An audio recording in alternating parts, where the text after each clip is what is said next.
नमस्कार, जय शिवराय. स्वागत आहे आपलं शर्विका म्हात्रे ब्लॉग चॅनलमध्ये. आणि आज आपण आलेलो आहोत एका आरमार रक्षक किल्ल्याच्या भेटीसाठी. दस्तूर खुद्द शिवछत्रपतींनी बांधलेला आरमारातील एक महत्त्वाचा किल्ला म्हणजे पद्मदुर्ग.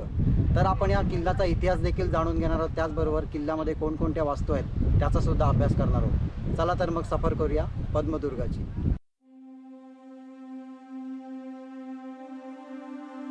किल्ले पद्मदुर्ग रायगड जिल्ह्यातील मुरुड तालुक्यात असणारा मराठी आरमारातील एक स्वराज्य रक्षक किल्ला.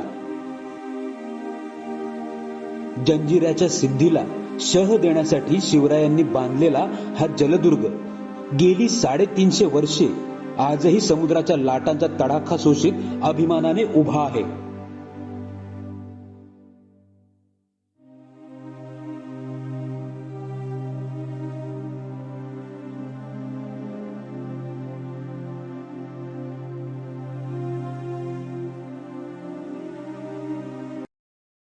तर मित्रांनो, आता आपण पद्मदुर्ग किल्ल्यावरती आलेलो आहोत आणि पद्मदुर्ग किल्ल्याचे 2 भाग पडतात.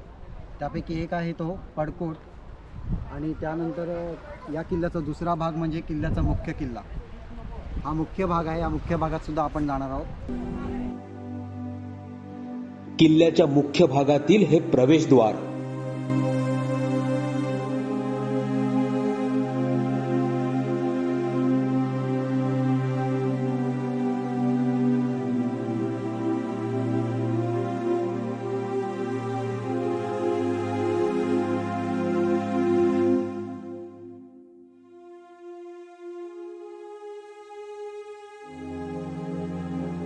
पद्मदुर्ग किल्ल्याला पद्मदुर्ग हे नाव का पडले असावे, तर आपण माझ्या मागे बघू शकताय.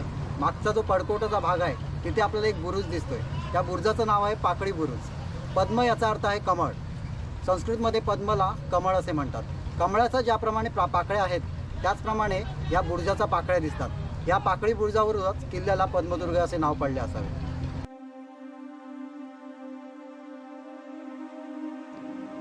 किल्ल्यावर प्रवेश केल्यानंतर अनेक वास्तू आपले लक्ष वेधून घेतात.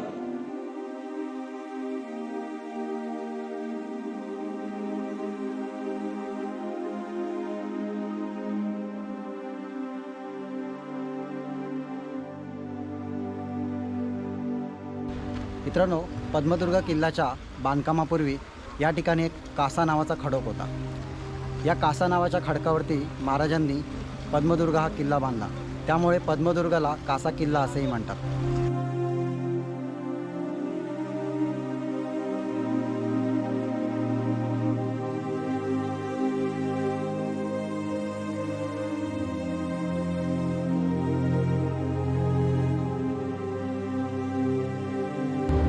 पद्मदुर्ग बांधल्यानंतर शिवाजी महाराजांनी एक वाक्य म्हटलेले आहे. ते वाक्य असे की राजापुरीच्या उरावरती दुसरी राजापुरी वसवली.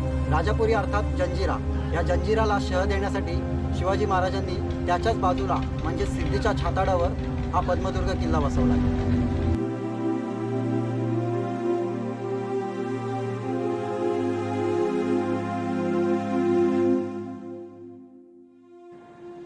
पद्मदुर्गावर आजही अनेक तोफा आहेत, ज्या आजही शत्रूंवर रोखलेल्या असल्यासारख्या भासतात.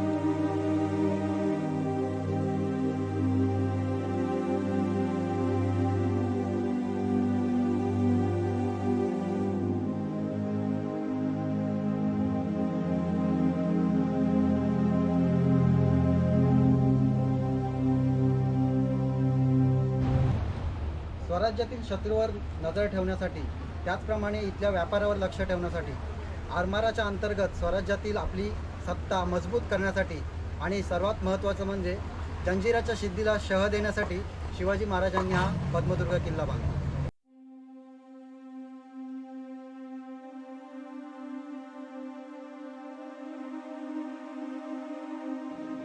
किल्ल्यावरील ही वास्तू त्यावेळी अधिकाऱ्यांच्या खोल्या असल्याचे सांगितले जाते, तर काही जण हिला घोड्यांची बाग असे म्हणतात.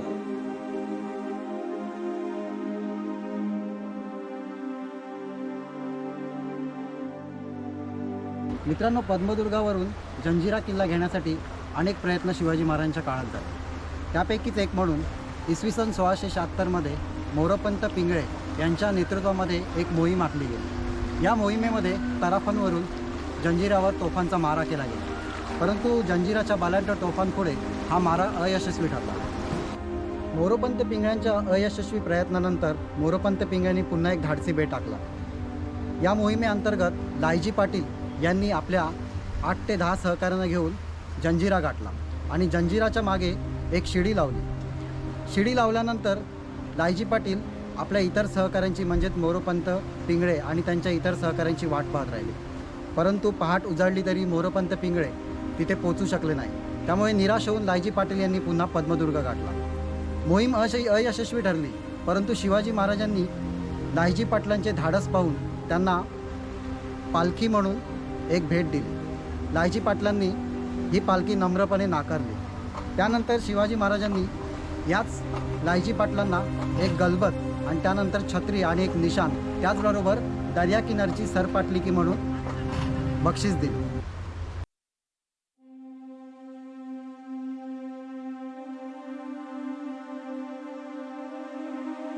मित्रांनो, छत्रपती शिवरायांच्या अनेक किल्ल्यांवरती आपण त्यांचं जलव्यवस्थापन पाहतच आलेलो आहोत. पद्मदुर्गसुद्धा त्याला अपवाद नाही.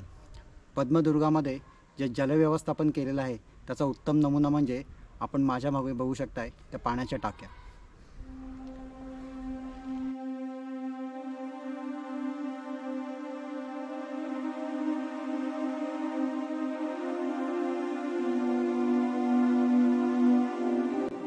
किल्ल्याचा हा पूर्वेकडील अर्थात दुसरा दरवाजा.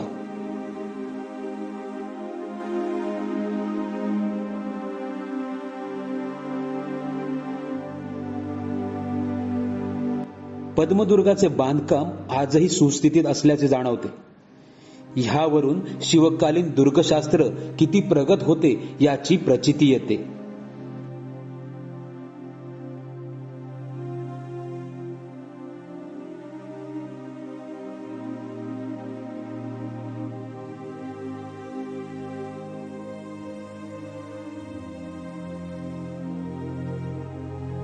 मित्रांनो, आता मी पद्मदुर्गच्या समोरच्या बाजूला आहे आणि आपण नेहमी टी व्हीवरती एक ॲड पाहत असतो की हमारे सिमेंट में जान आहे. पण मित्रांनो, नुसत्या सिमेंटमध्ये जान असून चालत नाही, तर बांधणाऱ्याच्या रक्तामध्ये पण इमानदारी असावी लागते.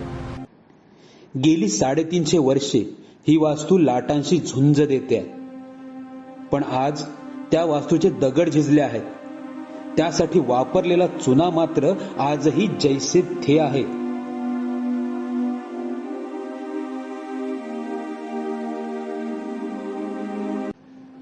किल्ल्याच्या मुख्य भागातून आपण पडकोटात प्रवेश केल्यास सुरुवातीलाच आपल्याला सप्तकोटेश्वरी देवीचे दर्शन होते.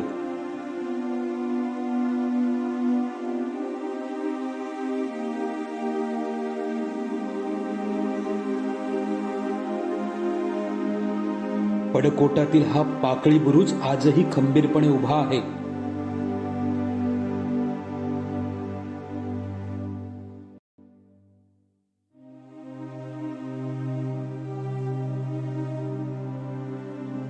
तर मित्रांनो, रायगड किंवा राजगडप्रमाणे पद्मदुर्गावर सुद्धा आपल्याला स्वतंत्र टॉयलेट बघायला मिळतं. तर हे टॉयलेट आहे इथे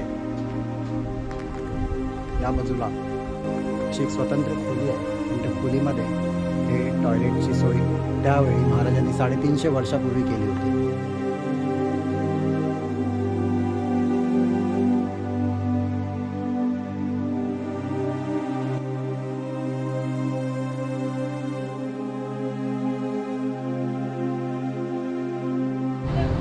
मित्रांनो, पद्मदुर्गावरती आज आपण 2 कारणासाठी आलेलो आहोत. पद्मदुर्गाला एक वेगळा इतिहास आहेच, त्याचप्रमाणे 25 डिसेंबर 2019 रोजी या ठिकाणी एक इतिहास घडला होता. होय, सह्याद्री प्रतिष्ठानच्या मावळ्यांनी या किल्ल्यावरती सर्वात उंच भगवा फडकवला होता. हाच भगवा पुन्हा एकदा फडकवण्यासाठी आपण सह्याद्री प्रतिष्ठानच्या मावळ्यांसोबत आलेलो आहोत. चला तर मग त्या सोहळ्याचे साक्षीदार होऊया.